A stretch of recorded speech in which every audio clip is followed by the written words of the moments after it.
Thien lives in a small town in the remote mountains. She and her husband are both on ARV treatment. They are able to work again. She became a peer educator and is very much appreciated by her community.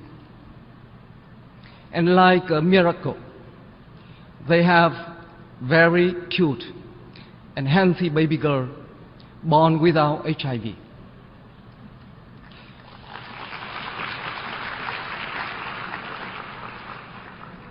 This miracle was only made possible because of an internationally financed project in partnership with the local government and community.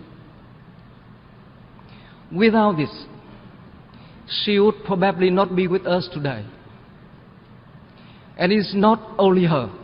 Many other people, women and children, would be infected, could not go to school, could not work, could not have families, and even would not be alive. Should we reduce the supports? No, we cannot. We don't have the right to do that. Madam President, with your permission, I would like to invite Thien to say a few words.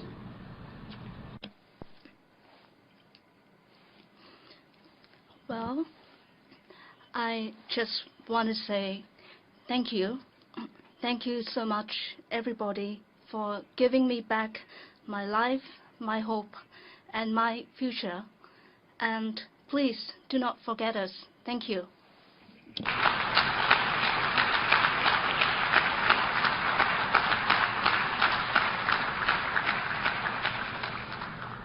So you've just heard Thien said, thank you so much for giving back to her, her life, her hope, her future. Thien also urged us, don't forget her and the people like her. So let us respond to her by recommitting ourselves with all our heart and soul to ending it.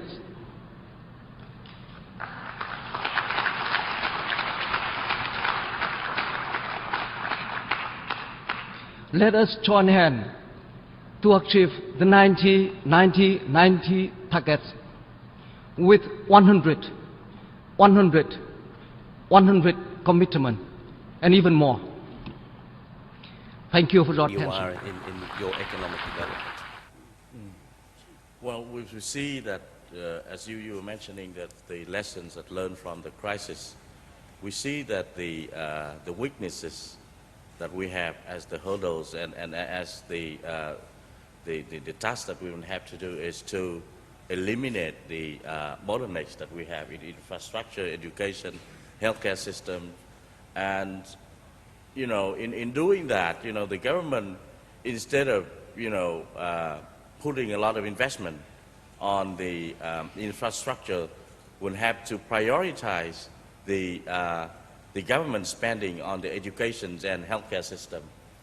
At the same time, with what we call it socialized, I mean, they call in the private investment in also the education and healthcare system. We have to manage the public-private model of investment into the infrastructure in order to reduce the government spending on that and to maintain more stable sort of macro economy. And that's the issues that we have learned from the past, that we by making a lot of investment into the infrastructure, we actually facing the issues of the inflation. So the government in the future would have to diversify that investment more into the private sectors and prioritizing in the poor area and boosting the domestic demand.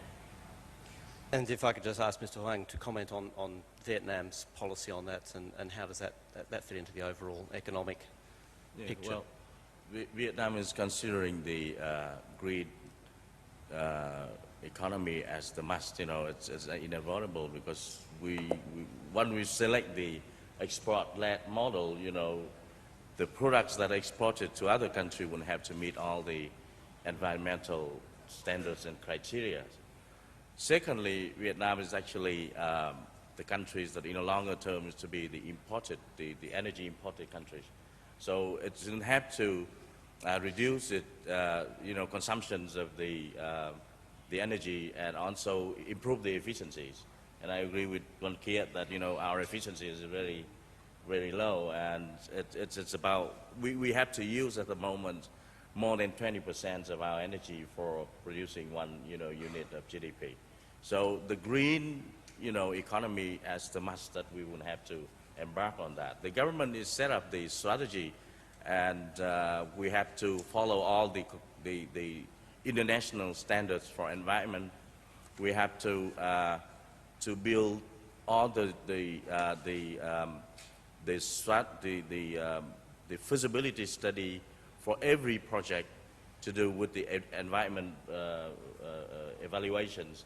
The EIA will have to be approved before any project to be going any further. And the new and renewable energy will have to achieve the figure of 5 to 8% by the year 2015. So that is the criteria that the government is putting forward and forcing the business and the country to follow. Okay. So we are also willing to invest outboundly. And I'd like to comment on that. Well, I think that's the good questions, and I think that every country will have their models, and every models or sort of strategy will have side effect of that. But the point is that if the government acting together and getting out of the trend of the protectionisms, and also to agree on the measures to control the flow of capital and not to let the case of the banking crises that happen, we can protect the result or whatever the achievement that we have. Otherwise, every country is changing their model, making a lot of investment, and they end up with another story of crisis. Thanks. In the near future.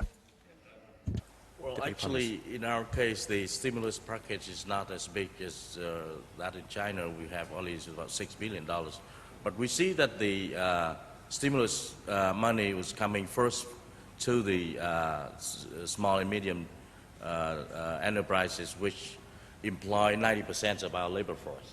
So that stimulus package helped them to maintain the employment during the crisis, and because of that, they continue to get back to the market whenever the market was growing. And secondly, we could help them to kind of maintain the social security to the employment. So this is a key economic policy is developing this sector. As you say, 90% it has to be. Yeah, 90% of the employment is employed by the SME. So the stimulus market is supplied to them, not to the big, sort of junk.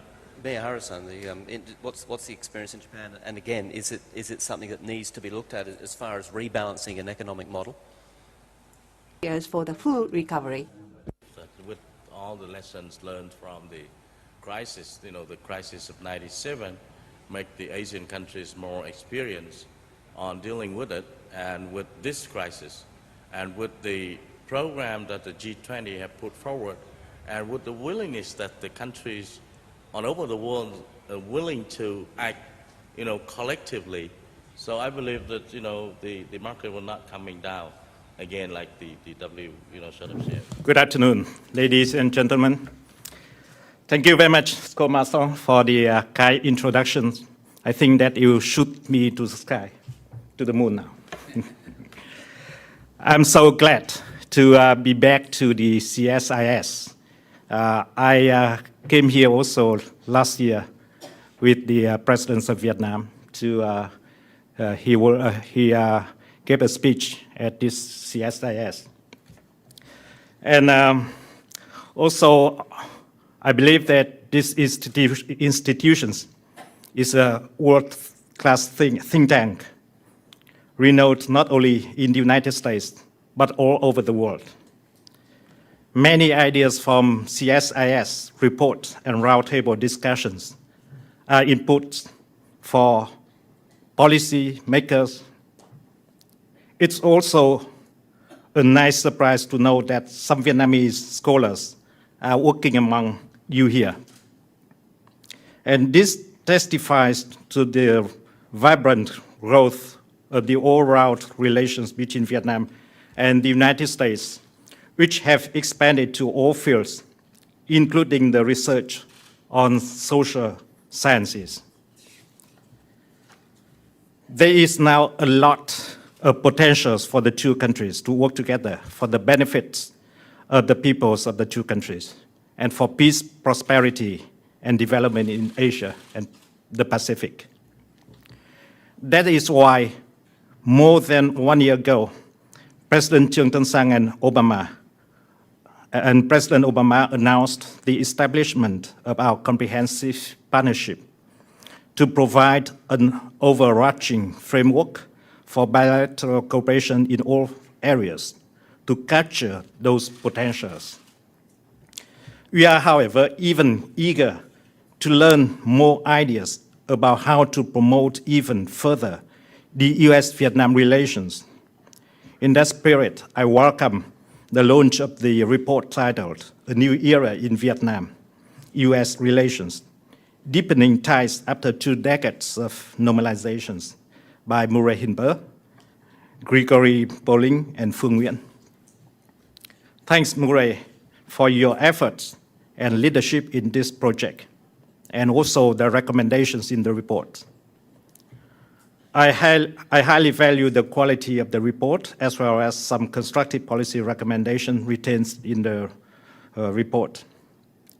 And the report quoted Secretary of State John Kerry as saying that no two countries have worked harder, done more, and done better to try to bring themselves together and change history and change the future than Vietnam and the United States relation. I can't agree more.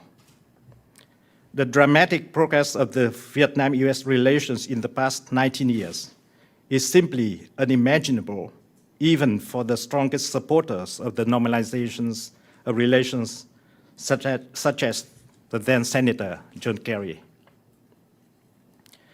As we look forward to the 20th anniversary of the normalizations of relations between Vietnam and the United States, both countries can take pride of ourselves on the journey we have made, as well as we surpassed. As well as challenges we surpassed. Within just 20 years, our bilateral trade volume has increased 130 times, reaching $30 billion in 2013. We are negotiating the ambitious 21st century Trans-Pacific Partnership. People-to-people contacts between the two countries have exploded. Exchanges of visits are enhanced. Vietnam now ranks first among ASEAN countries in terms of the number of students studying in the United States, totally over 16,000 Vietnamese students. We are having dialogues in various areas, such as political security, defense, labor, and even human rights. Through these dialogues, we exchange all the issues, including the differences, in direct, frank, and constructive manner. Cooperations in other areas have also been promoted to a higher level. Civil nuclear cooperation is one of the examples. We are happy to see the 123 agreement between Vietnam and the United States was approved by the US Congress and taken into effect last month. This will open great opportunities for both countries to work together in this important area. Our relations have been expanded beyond our bilateral framework to many multilateral issues such as sustainable development under the Low Mekong Initiative framework, climate change, search and rescue, humanitarian assistance, and even UN peacekeeping operations. While moving forward, we are still working hard on the war legacy issues, such as Agent Orange, unexploded ordnance, MIA, etc. Ladies and gentlemen, to further deepen the comprehensive partnership, I particularly pay attention to the recommendations of the report. Many of the recommendations are quite constructive, and I believe that's sometime long overdue. Looking towards the 20th anniversary of our diplomatic relations, both countries should redouble our efforts, but also to work to deepen our bilateral relations and work within the ASEAN framework and with other partners to maintain peace, stability, and prosperity in our region and beyond. Our two countries should also work harder together and with other member countries to conclude the TPP. As ASEAN builds the community by 2015, Vietnam will spare no efforts to deepen partnership between ASEAN and the United States. Peace, prosperity, and security in the Asia-Pacific requires a strong Vietnam, a united ASEAN, and vibrant engagement of all major stakeholders in the world, especially the United States. We cannot change history, but we can change the future by working together. With your strategic vision and the special importance you attach to Vietnam-US relations, all of you here at the CSIS can help shape the future of our comprehensive partnership between our two countries. And with that, you will help shape the future of the Asia and Pacific. It's my wish that the CSIS will do more, work harder with Vietnamese counterparts to make even greater contributions to deepening the ties between Vietnam and the United States for the sake of the mutual interest of both peoples as well as that of peace, stability, and prosperity in the Asia and Pacific. I thank you very much.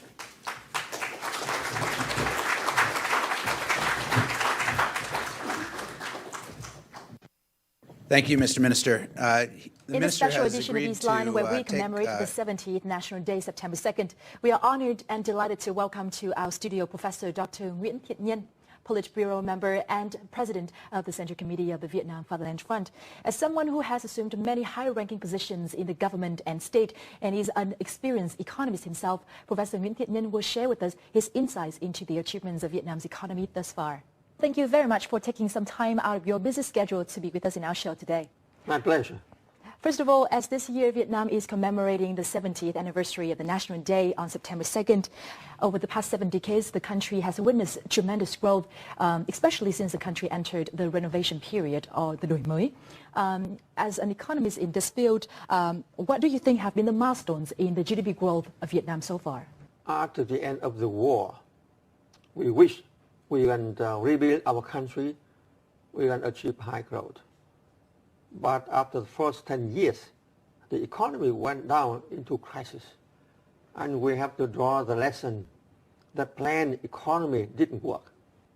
Therefore, in 1986, we abolished this planned economy and introduced market economy with a socialist orientation. And from that time, when the economy at the bottom, the volume of GDP was only $6.3 billion US. And last year we achieved 186 billion. So after 25 years, the volume of Vietnam economy grew 30 times. So I think it's a very remarkable achievement of our country. Mm-hmm. Vietnam's income per capita has also grown substantially over that period, and now Vietnam is a middle-income country. Compared to the period before Đổi mới or the renovation period, what do you think have been the most remarkable changes to the life of ordinary Vietnamese people? I remember during that time when I went back from army to university to teach, 83, most people are happy if they have a bicycle to go to the work.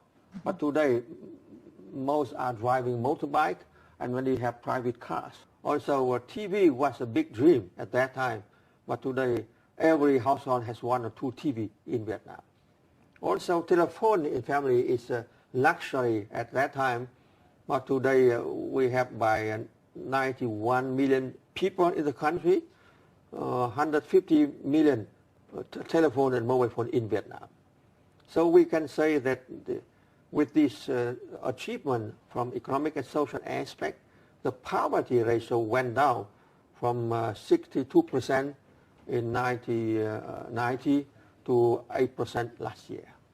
So today is a reduction of poverty still necessary for some part of the people in the rural or mountain area. But nationwide, with GDP per capita of more than 2,000, we are moving in middle income country already.